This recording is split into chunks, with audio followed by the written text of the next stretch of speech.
Hi అండి, welcome to my channel. మన terrace garden మీద వచ్చిన పైనాపిల్ ఫ్రూట్ అండి.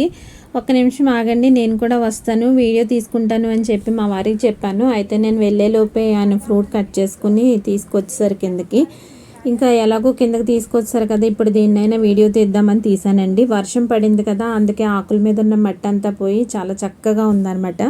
ఇంకా తెచ్చిన వెంటనే అయితే నేనైతే కట్ చేస్తున్నాను అనమాట. ఎప్పటికెప్పుడు కట్ చేసుకుని దాని టేస్ట్ ఎలా ఉన్నది చూడాలి అని ఇంట్లో అందరం వెయిట్ చేస్తున్నాము. ఇప్పుడు తీసాను కదండి, ఆ పైన ఆకులు లాంటివి, ఆ గుత్తు మళ్ళీ అలాగా మనం భూమిలో పాతి పెడితే మళ్ళీ మనకి దాని నుంచి ఫ్రూటింగ్ అయితే వచ్చేస్తుందండి. ఇంకా నేనైతే ఇప్పుడు దీన్ని ఫ్రూట్ని కట్ చేస్తున్నాను అనమాట. మీకు లాస్ట్ టైం ఒక టెర్రస్ గార్డెన్ వీడియో పెట్టాను కదండి, అప్పటికి జస్ట్ ఫ్రూట్ ఇప్పుడే స్టార్ట్ అవుతుంది అని చెప్పాను. అయితే 2 months 2.5 months అయితే ఈజీగా అయినట్టుందండి. ఈ ఫ్రూట్ మొత్తం మనకి తయారయ్యి ఇలాగా కలర్ వచ్చి మొత్తం అంతా మనం తినడానికి రెడీ అయ్యేటప్పటికి ఫ్రూట్ అయితే ఇంచుమించు 3 months వరకు అయితే పట్టినట్టుంది. నాకు ఎగ్జాక్ట్గా అయితే ఐడియా లేదు. 2.5 months అయితే ఈజీగా అయింది అనుకుంటున్నాను.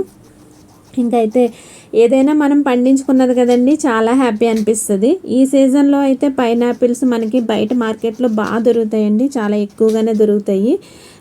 రేటు కూడా రీజనబుల్గానే అనిపిస్తుంది. కానీ ఏంటంటే ఇది మనం పండించుకున్నది కదా, అందుకనమాట అంత స్పెషల్. మన చేతితో వేసుకున్నది ఒక్క టమాటో అయినా ఒక్క కొత్తిమీర మొక్క అయినా మనకి చాలా హ్యాపీ అనిపిస్తుంది కదండి. అలాగే ఇది కూడా మాకు చాలా హ్యాపీ అనిపించింది. అందుకని మీ అందరికి కూడా మా హ్యాపీనెస్ షేర్ చేసుకోవాలని నేను వీడియో చేస్తున్నాను అనమాట. పైన ఉన్న తొక్క అంతా అయితే చెక్కేసాను. దాని తర్వాత పైన కొంచెం లైట్గా సాల్ట్తో అయితే కడుగుతున్నానండి.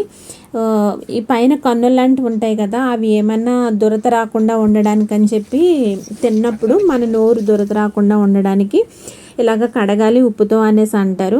మరి చిన్నప్పుడు అమ్మ అయితే అలాగే కడిగేవారు అనమాట. ఇంకా నాకు అప్పటి నుంచి కూడా మా ఇంట్లో కూడా అందరికీ అదే అలవాటు.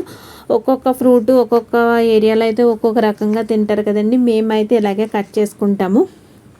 పైన లైట్గా సాల్ట్ కూడా స్ప్రింకిల్ చేస్తామన్నమాట. అప్పుడు దాని స్వీట్నెస్ అన్నది బాగా మనకి తెలుస్తూ ఉంటుంది.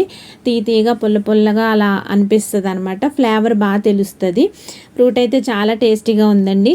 అఫ్కోర్స్ బయట కొన్నవి కూడా టేస్టీగానే ఉంటాయి, కానీ మనం పండించుకున్నది కాబట్టి ఇంకా టేస్ట్గా అనిపిస్తుంది, స్పెషల్గా అనిపిస్తుంది కదా. చాలా స్పెషల్గా అనిపించింది అనమాట. ఇది 3 years అయిందండి మాకు మేడ మీద అయితే వచ్చి. లాస్ట్ 3 years బ్యాక్ ఒకసారి వచ్చింది, తర్వాత మళ్ళీ ఇప్పుడే రావడం అనమాట. మధ్యలో అయితే మొక్కలు వేసాను కానీ అసలు ఫ్రూట్ లేదు, ఏమీ లేదు, మొక్క అయితే అలాగే ఉండిపోయింది అనమాట. ఇప్పటికైతే ఫ్రూట్ వచ్చింది, నాకైతే చాలా హ్యాపీ అనిపించింది. అందుకే విషయాన్ని మీతో అయితే షేర్ చేసుకుంటున్నానండి. నా వీడియో ఎలా అనిపించింది, నచ్చితే లైక్ చేయండి, షేర్ చేయండి, సబ్స్క్రైబ్ చేయడం మాత్రం మర్చిపోకండి. ఫ్రూట్ అయితే చాలా చాలా టేస్టీగా అనిపించిందండి. థ్యాంక్స్ ఫర్ వాచింగ్ అండి. బాయ్ అండి.